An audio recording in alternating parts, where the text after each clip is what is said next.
Please welcome Gayla. She is a retired technical trainer for the federal government and humbly asks that you do not hold that against her. Retired. In 2024, she founded Our Safe Space, a 100% volunteer-run 501c3 dedicated to the empowerment of anyone who identifies with feminine energy. Every Tuesday morning, she sends out a weekly newsletter full of the same kind of nonsense she'll spew here on stage tonight. Sign up if you dare, and nonsense it is not. Please welcome Gayla.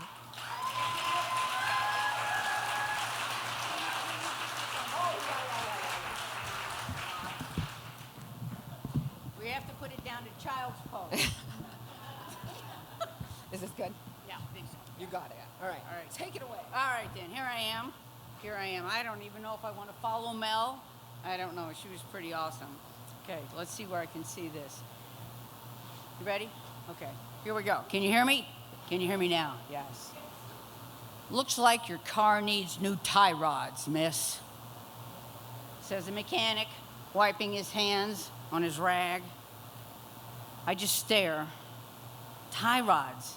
That's a thing? For my car? I am pretty sure he's making this shit up. It's 1974. I'm 19. I'm standing in Sears Automotive wearing my favorite halter top, tie-dyed of course, and my bell-bottom jeans, wondering if I really need to spend more money on my new-to-me 1965 Chevy Bel Air. It is the first time I have had my name on the title of a car, and I am her proud second owner, and I paid a whole $50 for her, I'll have you know. I had zero knowledge of cars, zero, except how to drive them as long as they were automatic. There was no Google, no Yelp, no phone a friend, just me, this very greasy man, and a decision well beyond my scope. I grew up in a family of really smart people. Honest as shit, they were smart. My dad was an engineer, my mom was an RN, unless you were talking about things that had wheels. They bought cars, used cars, car after car. They never maintained them, and they drove them till they physically stopped running. Case in point, our turquoise and white four-door 1955 Ford Fairlane that dribbled about a quart of oil a week out the bottom of it. My dad was not allowed to park in the driveway anymore because it made too big a mess. So he put an ad in the paper, because that's the only way you could sell anything back in the 19-whatevers. Sold it for $50. Guy called a week later and said it wasn't running anymore. And Dad just shrugged, because he knew nothing. He knew nothing of this. So yes, my automotive savvy started at ground zero, and that classic white Bel Air was my schooling. I learned about alternators, rusty mufflers, dipsticks, and how long it takes to warm up an old V8 engine on a Midwest frozen morning before I was heading off to school. I was soon the proud owner of my very own jumper cables, and I knew how to use them.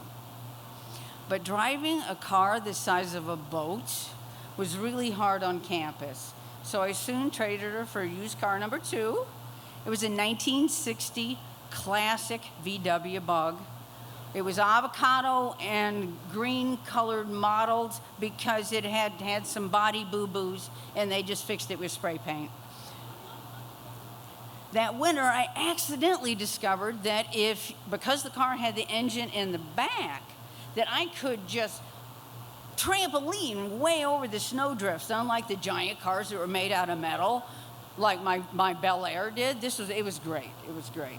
So in addition to mastering how to use a manual transmission, I learned that Beetle Bugs really held their value. Even though I had paid, get this, a whopping $600 for her, I got exactly that amount years later when I put an ad in the paper and I sold her. In fact, I could have sold 10 of her at that price. Nasty paint job and all, who knew? While still in college, I also bought myself a used 350 Honda motorcycle. $300 this time. The electric start on the handle didn't have to work, so I had to kick-start that thing. It was not pretty. I was not even tall enough to reach the ground on it. But I did it anyway. Why, you ask? That's an excellent question. I will tell you why. I did it because motorcycles had the best parking spots on campus. It was right out front, outside the front door of the building. So there we go. Later, as a paycheck-to-paycheck single mom, the 80s and 90s were a parade of new-to-me cars that taught me the vocabulary of vehicular adulthood.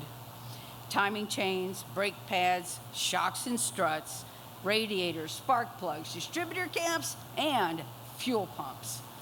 Much to my children's chagrin, I was proud to drive my Ninja Turtle green VW camper bus and my flesh-colored Chevy Vega.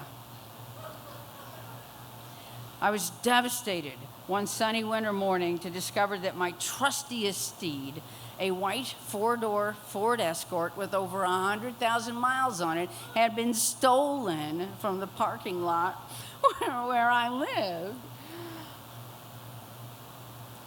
The next day, I gathered up my teeny little pieces of money and I headed to the closest used car lot to see what I could afford to buy. I could only afford one car on the lot. What do you think it was? Guess. A used white Ford Escort. Honest as shit. The police found my stolen car a couple weeks later, and I was pretty excited. My son could use a car because he could drive at that point. Picking it up at the impound lot, I found that it had a couple modifications. The front seat was kind of missing. There was a bullet hole in the roof. And in the trunk, I don't know, it looked like a meth lab. I don't know really what it was back there, but that's what it was. And what I found out is that if the police find your car, you have to take it back. So now you know that too. My son wanted a car, but not that much. Finally, I was proud to buy my first brand new car when I found out that I could afford the cheapest car on the market. 1 penny less than $6,000 bought me a brand new blue Geo Metro, the smallest car on the planet. Complete with a 3-cylinder lawnmower engine, roll-down windows, and no radio, no noise whatsoever inside there. But she got 50 miles to the gallon, thank you very much. Had I learned how to fix anything yet? No, excellent question, but no, I hadn't. But I was well on my way with a toolbox full of wrenches, socket sets, and gadgets, many of which I called by the right name. But my needle-nose pliers will always be my skinny-nosed tweezers because that's my brother's fault. So, along my path of learning the ways of things with wheels, I found out that buying used cars was so risky, and this was before the internet and Craigslist. Classified ads posted by shady strangers and used car lots with slimy men with plaid sport coats. They're all happy to try to take advantage of any woman, any chance that they got. Thanks to the internet, the mystery of car shopping has evaporated. Now you can buy a car, sight unseen, have it driven to your front door. That car has no secrets whatsoever, no more than you can. If you think you can have secrets, I'm here to tell you you can't. I used to work for the federal government. Besides that, there's Google. Anyway, so your car can't have secrets either because every repair, accident, and recall is tracked in automotive heaven somewhere, right? So accountability and tracking, where were you in the days of carbon paper? Because you know what, we needed you. Let's fast forward a couple decades. My days of itty-bitty dollars and single parenthood are way in the rearview mirror. I own not one, but 3 toolboxes. I've got a giant overloaded one that's too heavy to move. I've got another one with a handle, and I've got another small one that's underneath the kitchen sink. All my pencil cups also have Phillips and flathead screwdrivers, and of course, my skinny nose tweezers. Oh, and no more secondhand cars. If for no other reason than I'm really not interested in dealing with what somebody else did in or with that car before I bought it. There's a story for that, but it's too long for here. I picked out my current ride before I even walked into the dealer. I picked out the model, the price, the payment before I walked in because I wanted to be sure of myself before the finance manager tried to have his way with me. And if you've ever done that, you know what I mean. And indeed, he did not.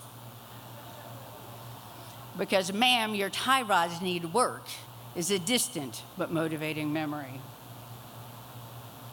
Just last month, I was quoted that can't be right, price for regular maintenance on my beloved hybrid Nemo.